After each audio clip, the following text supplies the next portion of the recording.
Hi, hello class. In this video we're just going to take a little bit look at our graphics and overall layout, and this is a good time to adjust things before we finalize our board. And I'll show you a couple tricks that you may or may not use. Again, everyone's drawing might be coming out on their own. The first thing I want to go back is look at my perspective, right? So don't assume that you're ever going to get everything right perfectly the first time. And I laid out my perspective so it went from top to bottom, but didn't fill left to right. But if I want to see a transparency here, I really need to make my perspective larger. So what I'm going to do is in my case, you might be doing something different. I'm going to make my perspective here larger, and I'm going to come down to the corner and hold shift to scale it and make it as wide as the board needs to be. And some of it is going to hang off the bottom.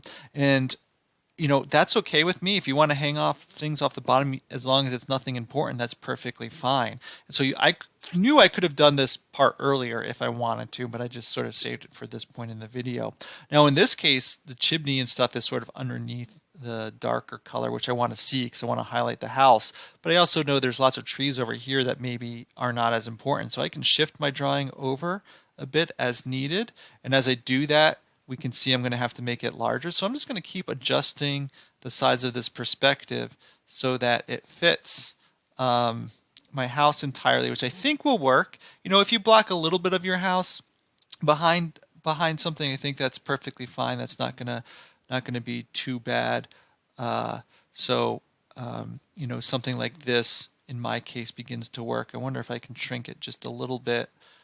Maybe like we can try, just give it a try. But anyway, go back and again, if part of your drawing hangs off to the side, that's no real problem. I mean, the other thing I can do is let's say I want it to keep like this, and I want to move my building over. I want to try to make sure these people stay on the board. You might be able to see it. The line of the board is right there, but as I sort of move over, um, I guess I was coming off this page here, but here, what I might need to do is if I want to see more of this chimney, I have some room to shrink this uh, board here. And so I could lock this, I could unlock my background, I could shift this over, and so show that chimney more cleanly. In fact, I can probably go a little bit more if I really wanted to. I'm getting a little too close, but I'm going to show you how I'm going to solve that problem.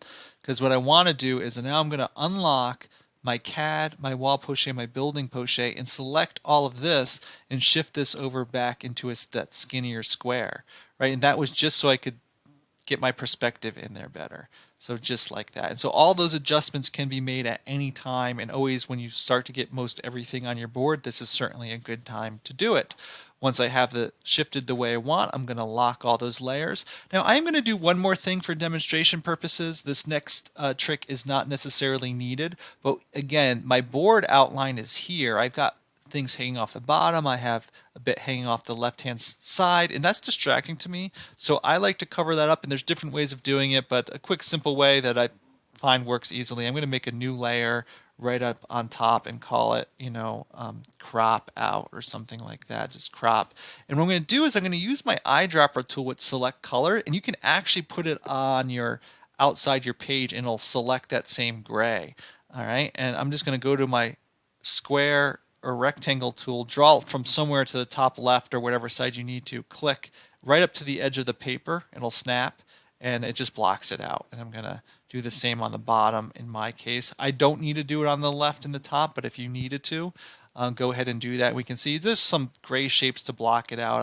I can lock that layer, and I can say, oh, this is what the board really looks like.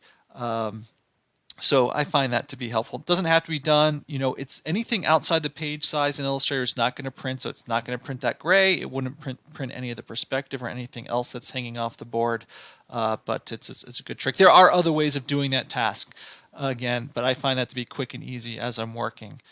So I do that a lot. And I might come through it. I might say things like, oh, you know what? Any other little tweaks I might want to make? Like, you know what? I might just make this a little bit less transparent even. Let me go to something like 85 instead, just to make the plan stand out a little more. You can see the scale figures behind it in the tree still. I think that's good. And I'm like, you know what? Now I'm happy with it. Take whatever time to make the adjustments you need to make to it and get the board layout pretty nice looking here. In fact, I will say, I'm just going to do this quick thing here, I would say now that I can really see it cleanly, I would say my first floor plan and is too close to my second floor plan. I want to make it more centered between that and my elevation. Oops, I undo all that because I need to do my wall and building crochet simultaneously.